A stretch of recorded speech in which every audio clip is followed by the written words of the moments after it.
Shadowy and menacing castle, the Demon Lord prepares to launch his campaign to conquer the world. To aid him, he summons his 4 demonic generals, Ulmandra the Inferno, Sylphid the Storm, Gnome the Earthen Bastion, and, last but not least, the most jaded and soulless of them, all an underpaid Japanese salaryman. Denosuke began his career at the company as an unremarkable salaryman, filled with hope and confidence that he would eventually climb the promotion ladder. However, while Denosuke dedicated himself to working hard for the company, his co-workers focused on currying favor with the boss. As a result, they received the promotions Denosuke had been striving for, while he was unceremoniously sent to another country to assist with the company's expansion efforts. Upon arrival, Denosuke found that literally nothing was getting done because the site had no funding. He tried to convince his boss to approve more funding so they could buy the necessary equipment, but that would cost money, so his boss refused and yelled at him for wasting resources. The locals couldn't care less about the job if they weren't going to be given the necessary tools, so they left, leaving Denosuke to do everything by himself. Seeing how tirelessly Denosuke was working all on his own, the locals were inspired and eventually came back to assist him. With their help, he finally managed to get everything up and running. Just as he thought things were settling down, he received a call from his boss. Denosuke initially believed his efforts had finally been acknowledged and hoped for a well-deserved bonus. However, he couldn't have been more wrong. There wasn't even a token pizza party in his honor. Instead, all he got for his relentless hard work was even more work. His company decided to transfer him to yet another country for a different expansion project. By this point, Denosuke had begun to question his life choices, realizing that he was wasting his life for a company that clearly didn't care about him. While distracted by his existential dread, he wasn't paying attention to his surroundings and ended up getting run over by Moped Kun. That kind of explains how he ended up here. But Denosuke thinks there must have been some kind of mistake because there's no way the Demon Lord meant to summon a guy like him. The Demon Lord addresses Denosuke by name and informs him that he has been summoned to serve as his new overseas manager. The Demon Lord explains that he has thoroughly reviewed reports detailing Denosuke's relentless efforts, being assigned to his company's overseas branch, mastering the local language, and earning the trust of the locals to successfully establish the business. Based on these accomplishments, the Demon Lord is convinced that Denosuke is the ideal candidate to become one of his 4 elite generals. Denosuke is kind of happy since this is the first time anyone has actually acknowledged all the hard work he's been putting in. However, he's hesitant to accept the position of Demon General because that would technically mean betraying humanity. The Demon Lord mentions that the position comes with full workers' benefits, and suddenly, Denosuke doesn't think joining the Demon Army is such a bad idea anymore. Moreover, the Demon Lord genuinely values workers' rights, so he makes it clear that Denosuke won't be forced to take the job if he's not interested. This approach makes Denosuke feel even more inclined to join. Reflecting on his past, he recalls how poorly he was treated at his previous company, making him doubt whether someone like him is worthy of such an important position. Just as he's about to turn down the Demon Lord's offer, the Demon Lord interrupts, declaring that Denosuke shouldn't let the mistreatment he faced at his old workplace determine his self-worth. The Demon Lord reminds Denosuke that his old company was run by obnoxious, selfish managers who only cared about themselves and would never pay attention to all the work he was putting in behind the scenes. The Demon Lord won't make that mistake because he knows how valuable Denosuke is as an employee. Now Denosuke has a choice: go back to his old company and be treated like trash once more, or stay here and help build the Demon Army. Denosuke remains reluctant to accept, but before he can respond, Ulmandra suddenly speaks up, voicing her objection to the idea of a weak human joining the Demon Army. Sylphid and Gnome quickly chime in as well, doubting how someone like Denosuke could possibly be of any use. Acknowledging their skepticism, the Demon Lord decides to put Denosuke through a test to prove to the others just how capable he truly is. Denosuke starts freaking out, trying to explain to the Demon Lord that he has no powers and can't fight. But it's already too late. Ulmandra decides to attack him at full force to see what he's made of. She's heard something about otherworldly humans possessing special powers and tells Denosuke to try and stop her deadly kick. Just as the kick is about to land, the Demon Lord steps in and intercepts it. Olmandra, confused, asks why he stopped her, but the Demon Lord calmly explains that she didn't let him finish speaking and completely misunderstood the situation. He gestures toward poor Denisuk, who had been so terrified by the ordeal that he fainted from the shock. The others are surprised because Olmandra wasn't even trying that hard for Denisuk to pass out from an attack like that. It makes it seem like he's just a regular human. The Demon Lord informs them that Denisuk truly is just an ordinary human, which only fuels the others' objections further. They argue that the demon army is entirely comprised of monsters, and if a human were to get involved in the ongoing power struggle between the demons and demi-humans, he would be devoured almost immediately. The Demon Lord acknowledges the existing friction among the factions within his army, but he insists that this is precisely why he needs Denisuk and the unique skills he brings to the table. He clarifies that he's not looking for someone with a durable body or immense attack power. Instead, what he values most in Denisuk is his ingenuity and resourcefulness. Just then, Denisuk finally regains consciousness and begins pleading for them to let him go because there's no way he can deal with attacks like the one Olmandra just tried to hit him with. The Demon Lord tells him to calm down and explains that he won't be expected to fight, but he does intend to give Denisuk a fitting exam. He explains that the demon army is currently trying to create a pact with the surrounding tribes. So far, they've managed to reach agreements with the salamanders and werewolves, but negotiations with the Minotaur tribe have been quite difficult. Denisuk's test will be to do whatever it takes to form a pact with the Minotaur tribe. With Denisuk's exceptional negotiation skills, the Demon Lord believes it should be straightforward to earn the trust of the Minotaurs and strike a peaceful agreement. Denisuk, however, fails to see anything simple about trying to negotiate with Minotaurs. Despite his doubts, the Demon Lord is confident in his abilities and encourages Denisuk to consult Olmandra if he has any questions. Afterwards, Olmandra leads Denisuk down the hall so he can begin negotiating with the Minotaurs. She thinks this is a huge waste of time since there's no way a human like Denisuk can negotiate with Minotaurs. Denisuk also thinks she's right about him being useless, but the Demon Lord seemed so sincere when he talked about how much he needed Denisuk. All Denisuk has ever wanted is to have his hard work recognized, so he wants to live up to the Demon Lord's expectations as much as he can. At that moment, Olmandra informs Denisuk that they've arrived at the meeting room where the Minotaur tribe's chief is waiting. Denisuk is taken aback by the enormous size of the room, but Olmandra explains that it's only natural since Minotaurs are such large creatures. As a word of caution, she warns him that Minotaurs are notoriously ferocious, and if he isn't careful, he might find himself trampled to death. As Olmandra opens the door, Denisuk has no idea what to expect from the Minotaur chief, but he intends to do his best to negotiate no matter what. However,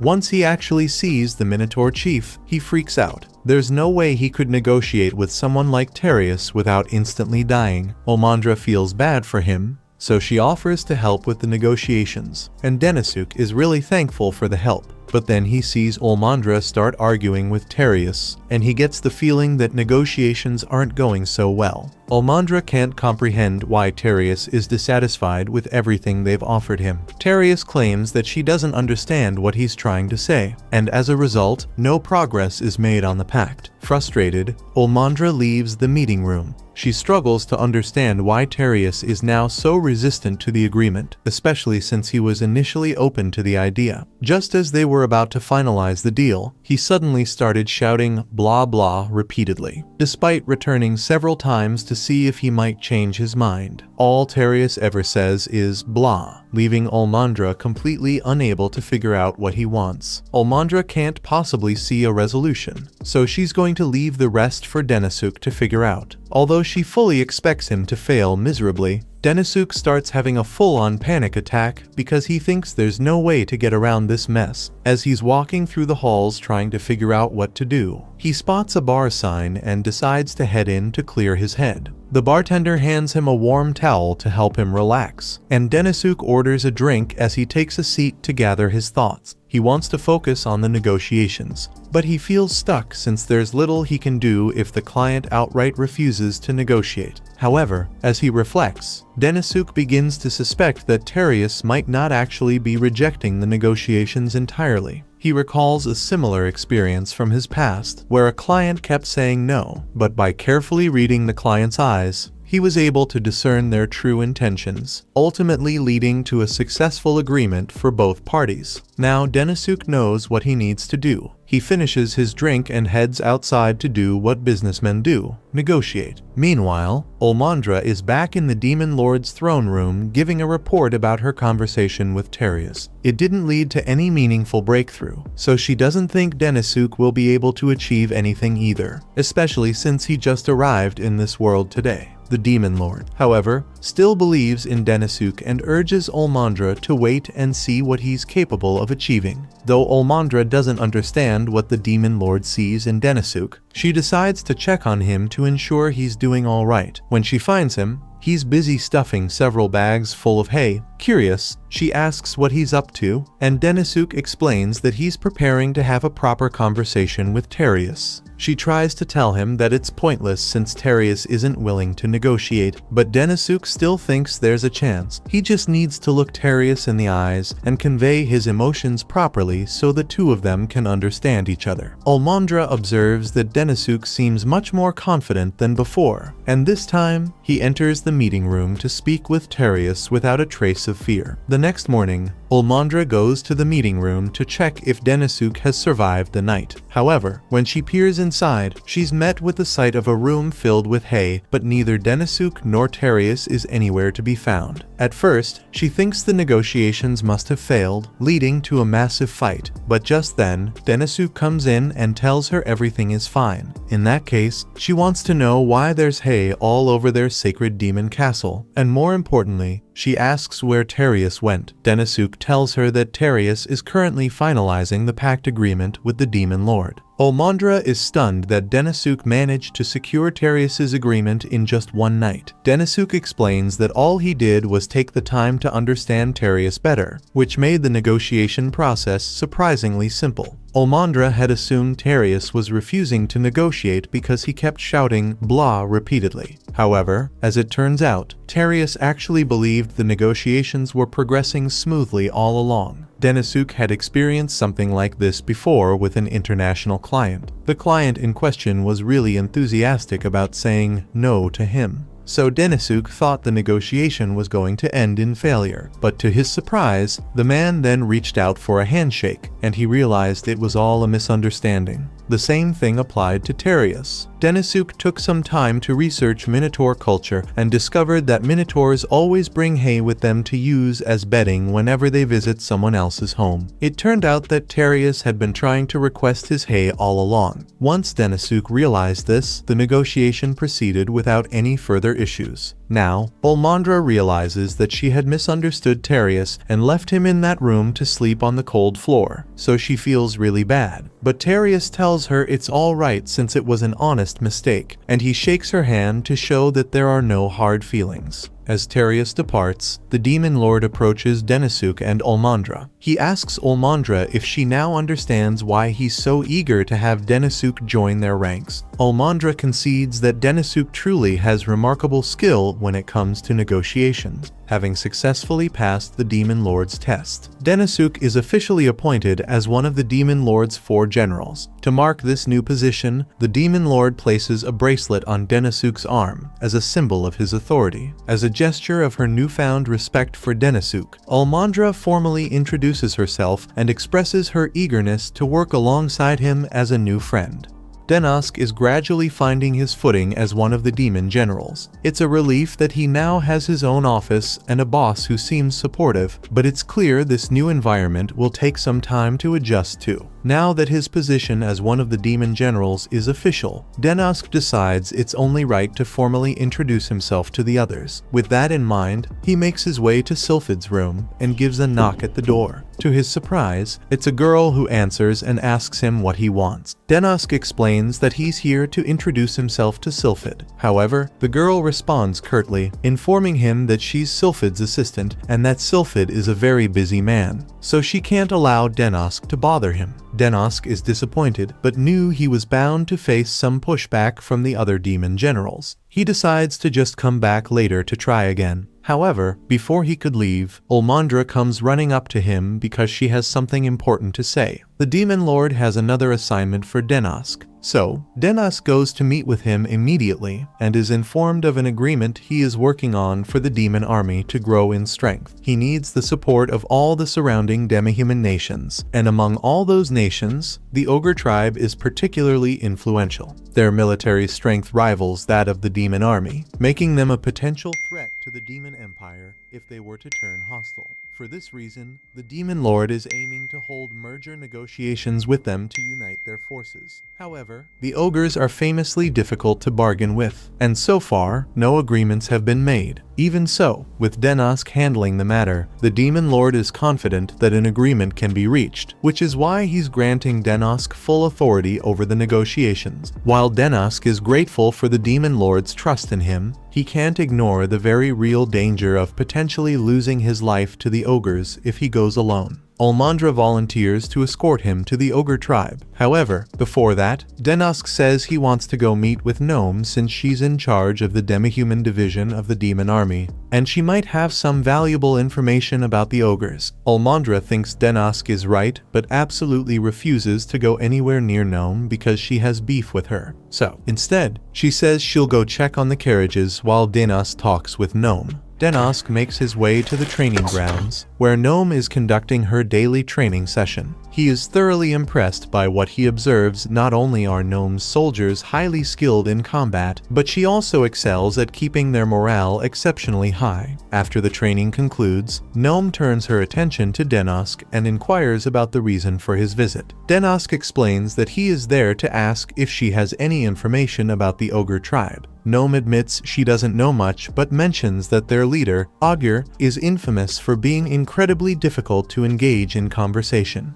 She warns Denosk that negotiating with him will be a significant challenge. Unfortunately, she explains, there's little she can do to assist in this matter. Besides, she has no interest in collaborating with Olmandra under any circumstances, so she firmly asks Denosk to take her away from there. Denosk didn't even realize Olmandra had been standing behind him, so he asks her why she's here and why she's so angry. Olmandra says she already finished checking the carriages, so she came to get Denosk since she was worried about him, but she can't contain herself after seeing Gnome. The two start arguing, and Denosk is starting to get worried about how much Olmandra and Gnome hate each other. Denosk and Olmandra finally reach the Ogre castle, but before they can go inside, they are halted at the gate and informed that they must wait for Chief's permission to enter. Olmandra finds it absurd that they are being left outside for so long. But Denosk, having encountered this tactic before, realizes that Augur is deliberately using the delay to unsettle them and weaken their ability to negotiate effectively. He knows it's crucial for them to remain composed. However, Olmandra is barely managing to contain her growing fury and seems ready to lose her temper. Thankfully, before she can act out,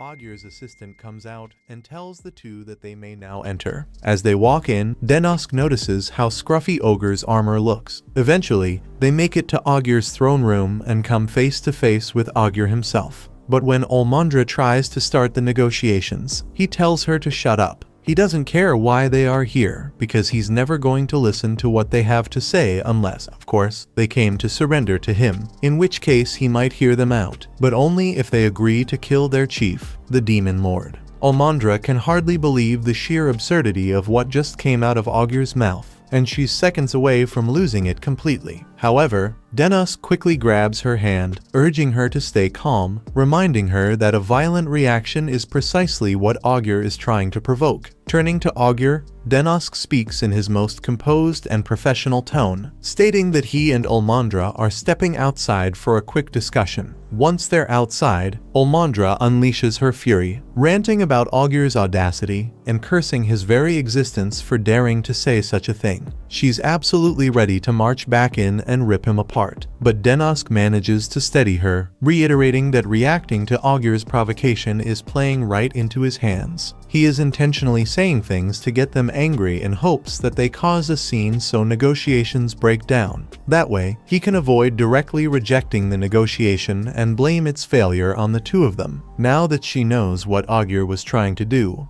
Olmandra decides to calm herself down. But she's still really frustrated by the fact that Augur insulted the Demon Lord. To be honest, Denosk is just as angry, but acting on that anger would only hurt their chances of success here, so they have to be careful about how they respond. That said, Augur has no intention of negotiating, leaving them with few options at this stage. At that moment, the girl they encountered earlier appears and introduces herself as Olulu, Augur's daughter. Acknowledging that her timing might seem impolite, she hesitantly makes a request. She asks for Denosk and Olmandra's assistance in handling her father. Olulu then guides them to a vacant room, explaining that it serves as the food cellar, and as they can plainly see, it's completely empty. The ogres are known for their strength and influence among the demihumans, but recently they've run into financial trouble, and it has gotten so bad that a lot of their people are struggling to find food to eat. Denosk assumes something like this was going on because when they came in, he saw the terrible state of the ogre's equipment along with the cold and empty feeling he got from the castle itself. This kind of situation usually occurs when large companies begin to decline. They make it seem like everything's going well, but on the inside, they are constantly on the brink of bankruptcy. That's exactly what's going on with the ogre tribe, and Olulu believes that the only way to rebuild it is to rely on the demon army's help. Her father, however, refuses to listen to her, and to make matters worse, he's currently ill. They've been trying to keep his condition a secret, which is why they had Olmandra and Denosk wait outside earlier while they prepared him for the meeting. But his health is steadily deteriorating. Augur doesn't have much time left, and if he were to die under the current circumstances, it would spell disaster for their tribe. Desperate, she begs Denosk for his help. While Denosk acknowledges her concerns, he also reprimands her for divulging such critical information. As the chief's daughter, she needs to exercise greater caution when deciding who to trust. Olulu can tell that Denosk is a good person. She's pretty confident in her ability to discern the nature of people, which is why she told him about the situation. Now, she asks Denosk to help her save the ogre tribe by marrying her. After hearing this, Denosk freaks out, and Olmandra begins burning with rage. But Olulu is serious about her proposal. All the ogres in her tribe are as dumb as rocks, so the only way for Olulu to ensure the prosperity of the tribe is for a smart guy like Denosk to marry her and become the new chief. Denosk attempts to dissuade Olulu from making any hasty decisions, but she's adamant that this is the only way to save the ogre tribe. She's even ready to make their marriage official on the spot, but Olmandra steps in and prevents it from happening. Later that evening,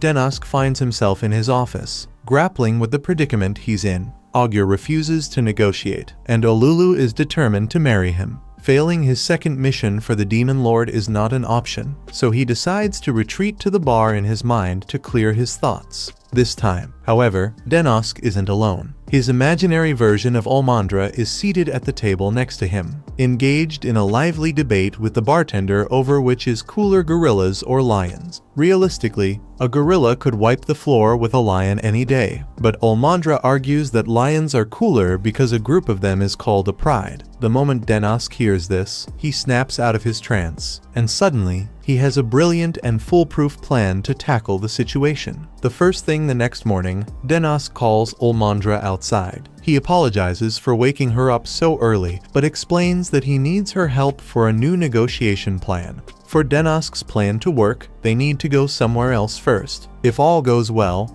Augur will be the one begging for a negotiation meeting. 1 week later, Denosk and Olmandra are called into the chief's throne room, just as Denosk had planned, and Augur looks pretty mad. Augur has just learned that all the neighboring tribes have allied with the demon army over the past week, and he demands an explanation. A week earlier, Denosk had shared his strategy with Olmandra. Rather than focusing on convincing Augur, they would first recruit the smaller tribes. It wouldn't be too difficult since, like Augur's tribe, the other tribes were also grappling with food shortages, making them susceptible to the promise of support. While Olmandra grasped the logic behind Denosk's plan, she hadn't anticipated it would succeed so effectively. By forcing Augur into negotiations, Denosk's strategy mirrored what he used to do when selling products back on Earth. If he tried to approach a big company directly, he would usually be rejected. Instead, he would market to smaller companies first, and eventually, the big company would be forced to contact him to avoid being left behind. Similarly, if all the surrounding demi-humans joined the demon army, the prideful chief wouldn't let that go unanswered.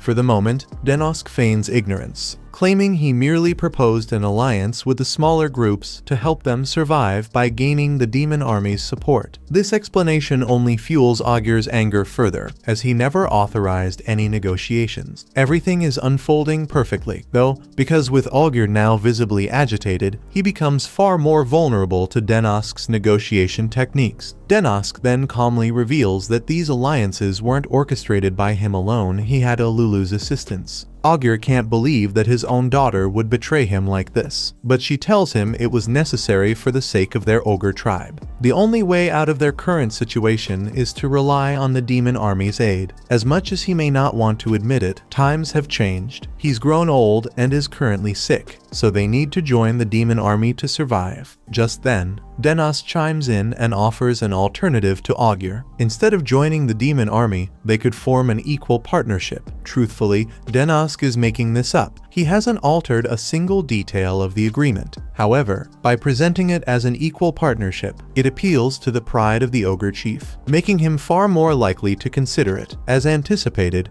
Augur doesn't appear entirely against the idea, but requests some time to mull it over. A couple of days later, Olmandra comes running into Denosk's office to share the good news. She tells Denosk that Augur has agreed to the alliance with the demon army. While this is great news, Denosk has more pressing matters to handle. The demon lord told him to pick out an assistant, so he has been reviewing applications. Honestly, he wishes he could just pick Olmandra since she's so reliable. Olmandra misunderstands this as a proposal and becomes a little embarrassed. At that moment, there's a knock at the door. Denosk opens it to find Olulu standing there. She announces that she's come to act as a representative of the ogre tribe in their alliance with the demon army. Expressing her deep gratitude, she explains that her father has become far more diplomatic since their encounter. To show her appreciation, she says she's willing to do anything to repay him. Taking her at her word, Denosk asks if she would like to become his personal assistant. Olulu eagerly agrees, but this makes Olmandra jealous, and she pointedly avoids making eye contact with Denosk. She reminds herself that they're supposed to be rivals, which means she can't allow herself to be friends with him. Denosk has no clue why Olmandra suddenly started behaving so oddly. That aside, it's been a successful month for him. The demon army has expanded significantly. However, with growth comes heightened risk, so it's essential for everyone to remain vigilant.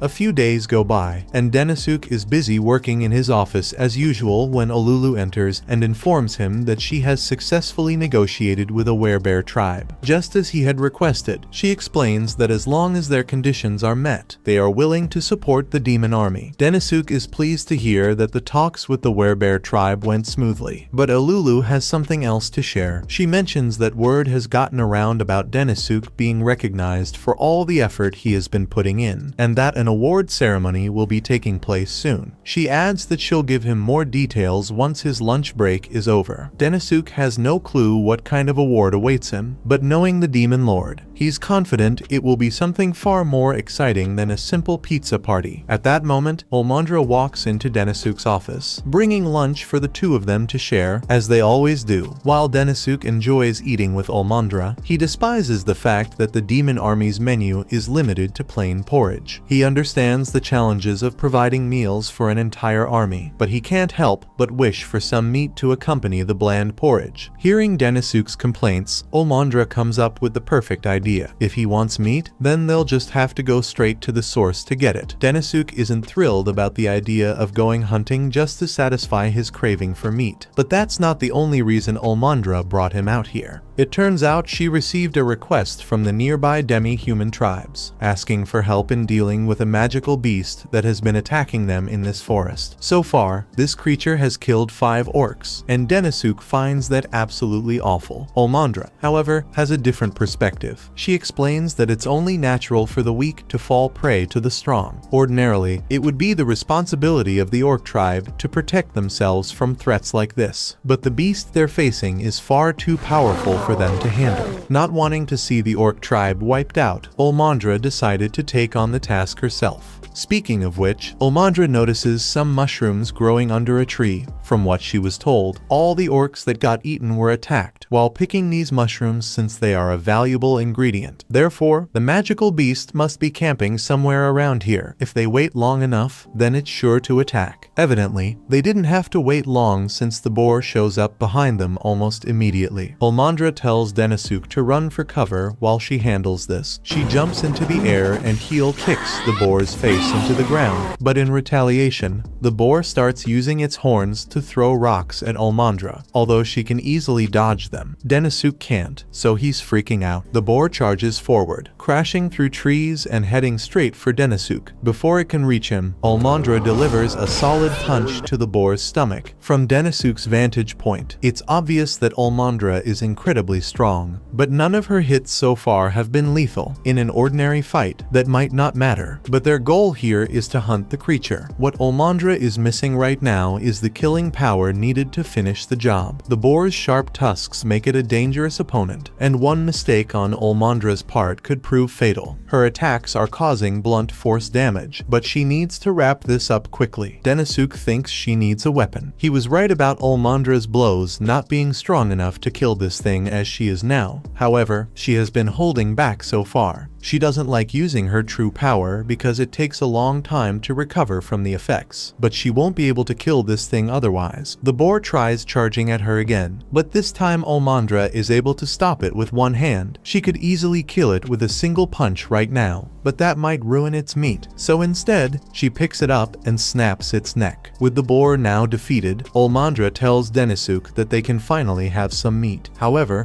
Denisuk has completely lost his appetite. Together, they haul the boar's body to the orc village to show the villagers that the threat has been taken care of. The villagers are incredibly thankful for Olmandra's help and amazed that she managed to take down the boar all by herself. While Olmandra is clearly enjoying all the admiration, she notes that it's not every day they come across so much meat. She decides to invite the entire village to share the boar with her. The villagers are all excited, but Denisuk can't believe they are actually okay with eating boar meat when that thing was one evolution cycle away from being their next door neighbor. However, he's even more surprised when he hears Olmandra say she's going to cook the meat. He asks her if she's really serious about cooking, so Olmandra offers to give him a taste of her homemade delicacy. Denisuk starts to feel genuinely excited as Olmandra hypes up the meal, making it sound amazing. However, when he asks how she plans to prepare it, she simply throws a fireball at the meat. The result is a blackened lump of burnt flesh, and the expression on Denisuk's face makes it clear this is absolute garbage. Olmandra insists he give it a try, claiming it's better than it looks. But when Denisuk takes a bite, it tastes just as awful as it appears. It's like someone dumped molten tar into his mouth, and he'd honestly prefer to starve than endure another bite of this disaster. Olmandra tells Denisuk it's rude to insult someone's cooking like that, but Denisuk retorts that it's rude to call what she just did cooking. He has been enduring the culture shock of living in a new world so far, but this is too much for him to handle. He asks if everyone can let him handle the cooking from now on. Once Denisuk is done preparing the meat, Olmandra takes one bite and realizes it actually tastes amazing. She asks Denisuk what he did, and he explains that first, he soaked the pork in water to get all the blood out. Then, he slow roasted it over a fire to remove the excess compress fat, and finally added it to a soup to get rid of any bad smells. Denisuk suggests teaching the villagers if they're interested in learning,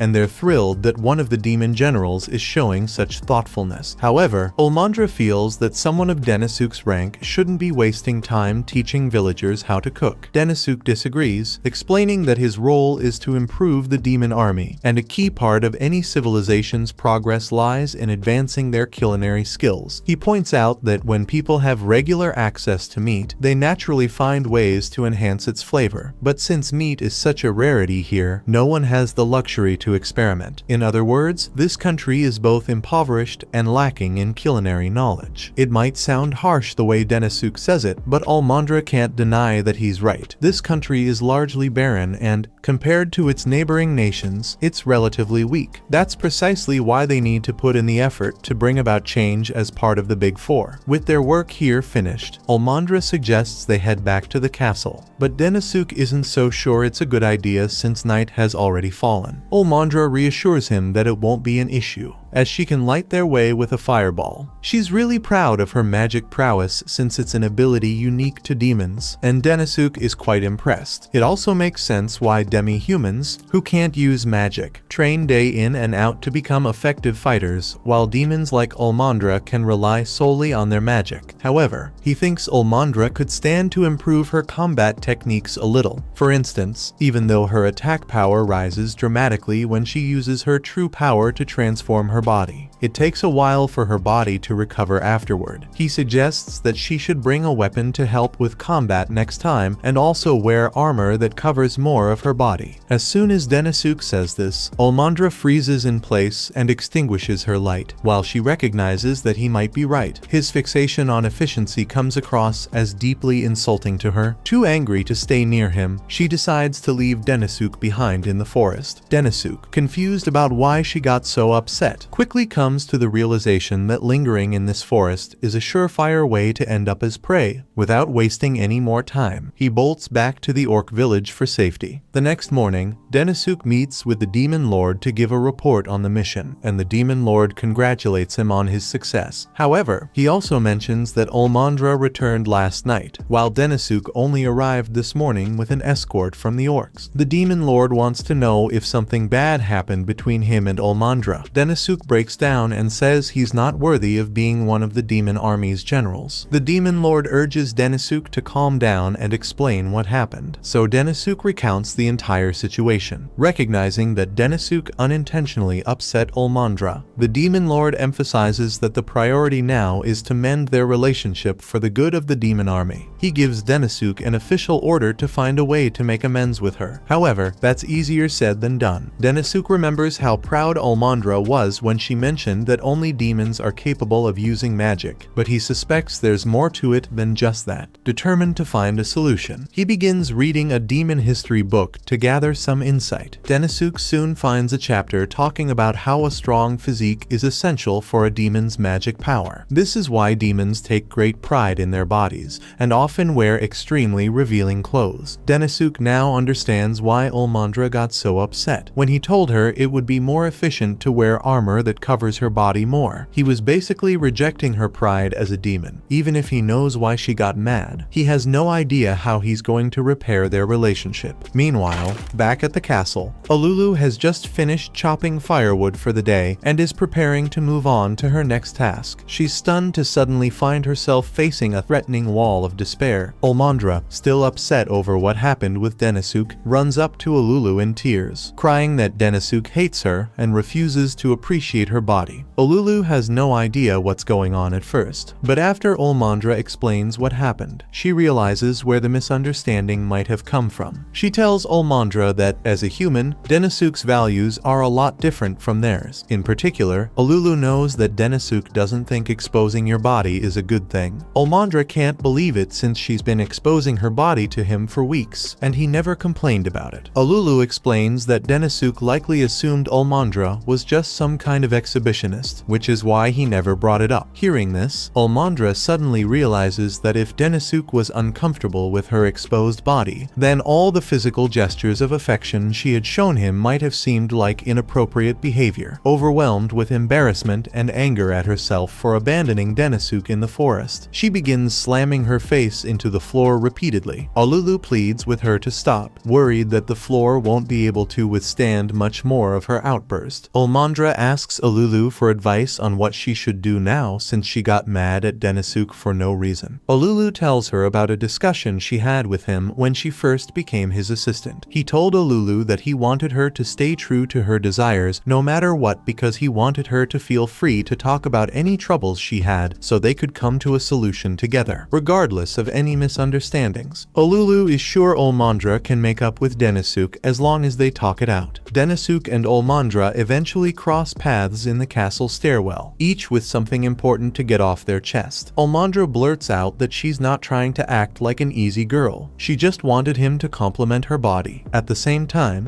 Denosuke admits that he thinks her body is attractive. They both pause for a moment to process each other's words, and realizing they're finally on the same page, Denosuke takes the opportunity to apologize. He confesses that he didn't know much about demons and hadn't understood that his words would come across as offensive to her. Olmandra accepts his apology and also apologizes to Denosuke. She acknowledges that it wasn't his fault that he didn't know about demon culture, and even if she was mad, she shouldn't have left him alone in the middle of the forest. Denosuke did nearly die because of that, so Olmandra feels really guilty, but since he ended up being okay, Denosuke says he forgives her. He's glad they were able to make up. And now that they've gotten the chance to learn a little about one another, Denosuke thinks they can become great partners, although he still doesn't realize that Olmandra interprets the word partner as a marriage proposal. Later, the Demon Lord summons all his subordinates for an important announcement. With alliances now established among the various tribes, the demon army has become significantly stronger than it was before, and it's all thanks to the tireless efforts of his newest general, Denosuke. To honor his accomplishments, the Demon Lord presents him with a magic stone. Denosuke feels deeply honored to receive such a priceless gift, but he humbly declines, explaining that he didn't achieve this alone. None of it would have been possible without Olmandra's unwavering support by his side. Denosuke steps up to Olmandra, kneels before her, and asks her to accept the magic stone alongside him. While Olmandra is thrilled, she also panics because Denosuke is doing this in front of a crowd with so many onlookers. What Denosuke doesn't realize is that presenting a magic stone to a woman is essentially a marriage proposal in this world. So, without even knowing it, he just proposed to her in front of all the leaders of the demon army. The only reason Olmandra doesn't immediately say yes is that she's too embarrassed by all the eyes on her. A few days later, Denosuke is summoned to a meeting with the Demon Lord. He's absolutely terrified, assuming he must have done something wrong. To get ahead of the situation, he immediately starts apologizing and desperately pleads to keep his job. The Demon Lord, caught off guard by Denosuke's reaction, reassures him that he's not in trouble at all. In fact, they recently held an award ceremony to celebrate how exceptional he is at his work. With that out of the way, the Demon Lord mentions that there's something he wants to talk about.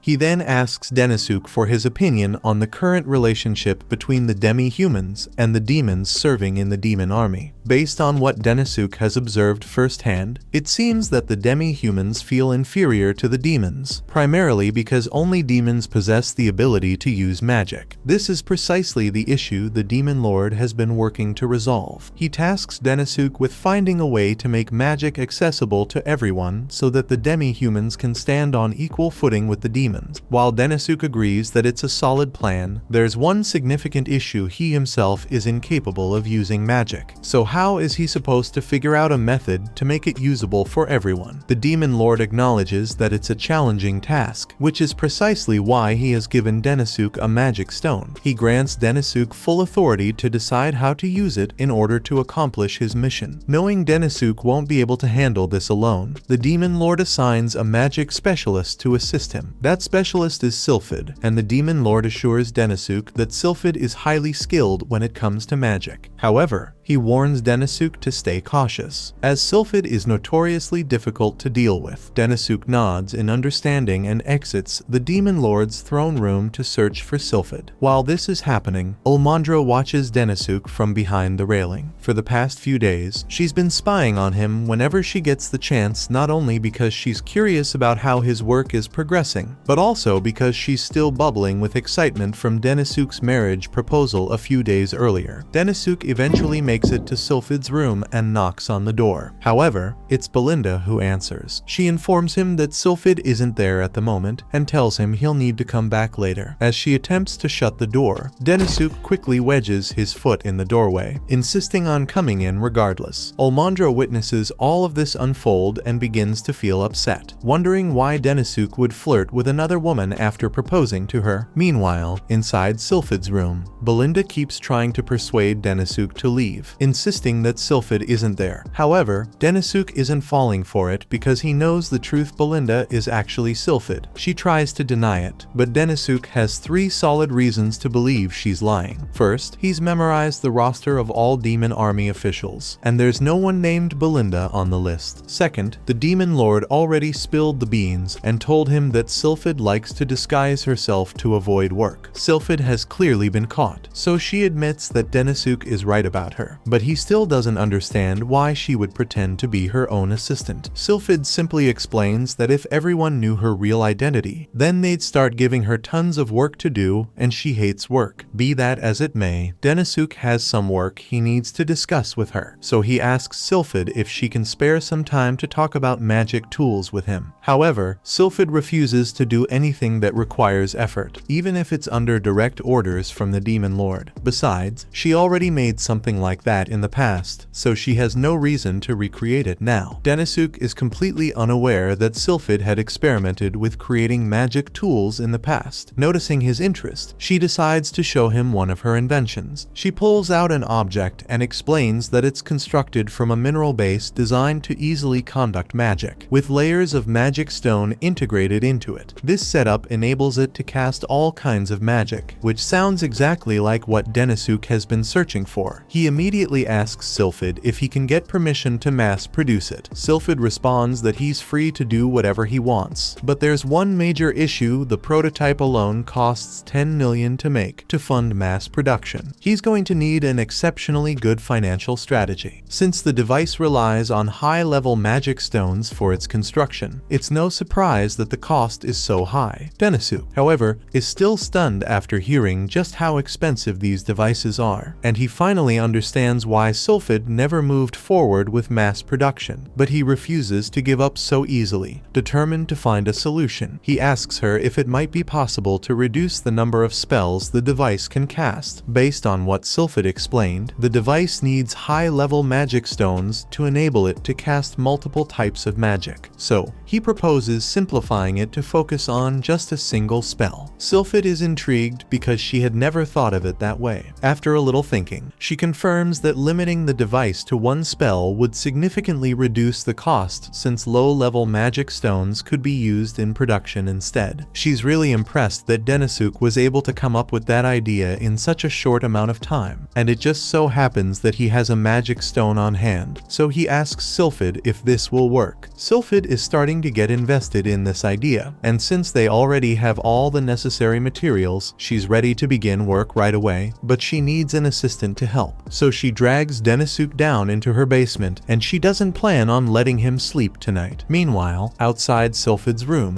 Olmandra starts to grow suspicious, questioning what Denisuk could possibly be doing in Sylphid's office with a woman so late at night. By the next morning, Denisuk is shown slumped on the basement floor, barely conscious from a severe lack of sleep. Sylphid, though equally sleep-deprived, is bursting with excitement. She successfully redesigned her magic tool to cast just a single spell, which means it can now be mass-produced at a fraction of the cost compared to the original model, all thanks to her brilliance. However, before they can begin mass production, they still need to test it, so she tells Denisuk that he's going to be the test subject. Denisuk pleads with her to at least give him some time to rest since he's on the verge of collapse. Sylphid allows him to leave, but says she's only giving him a 1-hour break before he comes back, so they can start testing this thing. As Denisuk heads back to the front door, he's about to open it, but before he can do anything, Olmandra barges in and demands to know what Denisuk has been doing all night. Olmandra's actions result in Denisuk getting knocked unconscious, so she quickly drops to her knees and starts shaking him in an attempt to wake him up. Unfortunately, all the shaking only makes him feel dizzy. At that moment, Sylphid emerges from the basement, now dressed in her usual usual outfit to ensure that Ulmandra doesn't recognize her as the woman from earlier. Ulmandra is starting to question if what she saw earlier was right, but all of a sudden, Ulmandra's assistant, Lilim, and Olulu enter the room as well because there's a huge emergency. A flock of footprint birds has just attacked a few villages, and if nothing is done soon, those villages will be destroyed. Footprint birds are large, flightless birds known for their vicious nature, and they are such a threat that the Demon Lord has ordered them to do whatever it takes to exterminate those birds. That's why Lilim came looking for Ulmandra, since she's the only person capable of dealing with such a large flock. As she's being dragged away, Ulmandra voices her disappointment, lamenting that she wants to spend more time with Denisuk. Meanwhile, Sylphid sees this as the perfect chance to test her newly redesigned magic device. She plans to take Denisuk out to the battlefield to give it a try. Once outside, Denisuk warns the locals to step back, as what they're about to do might be dangerous. Sylphid sets the magic stone to cast a basic fire magic spell and hands it over to Denisuk to test. Before proceeding, Denisuk nervously asks if the device has any safety features. Sylphid casually assures him that even if it explodes, the worst that would happen is he'd lose an arm. That response doesn't exactly reassure him, but despite the risks, he decides to give it a shot anyway. As the flock of footprint birds approaches, Sylphid instructs him to start channeling power from the device. It makes a strange sound when Denisuk powers it up, but Sylphid tells him that's just how it operates. Now, she wants Denisuk to imagine that the device is an extension of his own body and let the energy flow until it accumulates in his right hand. Denisuk follows her instructions, and before long, he has formed a fireball in his hand. Denisuk is amazed that he was actually able to use magic. Since the first phase was a success, Sylphid tells him to begin attacking the birds. Denisuk isn't entirely sure this will work, but he throws a fireball at one of the birds anyway, and it completely obliterates it. Encouraged by this success, Sylphid urges him to keep going until all the birds are taken care of. Denisuk then starts launching fireball after fireball, and for the first time since arriving in this world, he feels genuinely strong, as though he's capable of holding his own in a fight. However, that sense of power is short-lived. In the very next moment, the magic device burns out, leaving him unable to use magic anymore. As one of the birds swoops in, ready to finish him off, Sylphid quickly raises a barrier around him just in time. Denisuk tries using the device again, but this time, it just seems to be slowly attracting the birds instead of allowing Denisuk to use magic. Sylphid takes care of the birds that were coming after Denisuk, and then she asks him why he isn't using the device to cast magic anymore. He shows her the crystal, and it's clearly been overloaded. It looks like low-level magic crystals aren't enough to maintain the device after all. So, this experiment is a failure for now. They did manage to drive the birds away, so the villagers celebrate by making a pot of stew with the bird meat. While Denisuk is getting a bowl of stew, Sylphid is over by the tree, playing with one of the demi-human children. Denisuk comes over and expresses his surprise because he was under the impression that all demi-humans were strong, but he had no idea that some of them were this weak. Sylphid agrees with him, but even though they are weak, demi-humans like them are still very kind, and it reminds her a bit of her past. Sylphid was born into a merchant family of elves, but things went wrong, and she ended up getting kicked out. She then lived as a wanderer for a while, until she was welcomed into a village of demi-humans. The demi-humans treated Sylphid with incredible kindness, but since none of them could use magic, they were forced to live in poverty. Wanting to help, Sylphid dedicated herself to creating a device that would enable them to use magic. However, somewhere along the way, she became distracted and lost sight of her original purpose. Turning to Denisuk, she confesses that her ultimate goal as a researcher is to help people, which is why they must ensure the success of this project at all costs, especially since it's only a matter of time before more of those birds attack the village again. Denisuk thinks about it for a minute and comes up with a great idea. He asks Sylphid if she can make more of those magic devices by tomorrow morning. Since she already created the designs, it shouldn't take long to make more, but she won't be able to make any any improvements to the design without her tools. Denosuke tells her she doesn't need to make any improvements since what he's trying to do will work with the current design. The following morning, Denosuke and Sylphid set out to face the flock of birds heading toward the village. Before the birds can reach their destination, Denosuke activates the magic devices he had planted in the ground earlier. The noise generated by all the devices powering on at once is so unsettling to the birds that they immediately abandon their plans to attack the village and retreat. The best part is that, since no actual spells were cast, the magic stones within the devices remain largely intact, ensuring they'll last for a long time. This means the remote villages can stay protected, while significantly cutting costs. The Demon Lord is thoroughly impressed with the innovation Denosuke and Sylphid managed to achieve. He praises both of them and instructs Sylphid to begin mass-producing the magic devices so they can be distributed to all the villages in need. Shortly afterward, Denosuke meets with Sylphid to express his gratitude, acknowledging that he never could have accomplished this on his own without her help. In turn, Sylphid thanks Denosuke for rekindling her excitement for her research and reminding her that her work is ultimately about helping others. Feeling genuinely appreciative, she tells him that if he ever needs assistance with anything in the future, he should feel free to come to her. Before leaving, Sylphid hands Denosuke a special magic device she crafted just for him. Unlike the standard models, which could only handle up to 10 spells, this one can manage at least 30, ensuring it will be a reliable tool if he ever finds himself in danger. Feeling encouraged, Denosuke returns to his office, more determined than ever to tackle his paperwork. However, before he can even begin, he's knocked out when Almondra bursts into the room. Having just learned about his research assignment with Sylphid, she came to apologize for assuming he was flirting with another woman despite proposing to her. But when she sees him lying unconscious on the floor, she panics and rushes to check if he's okay. Watch this next video on screen and subscribe to not miss next part.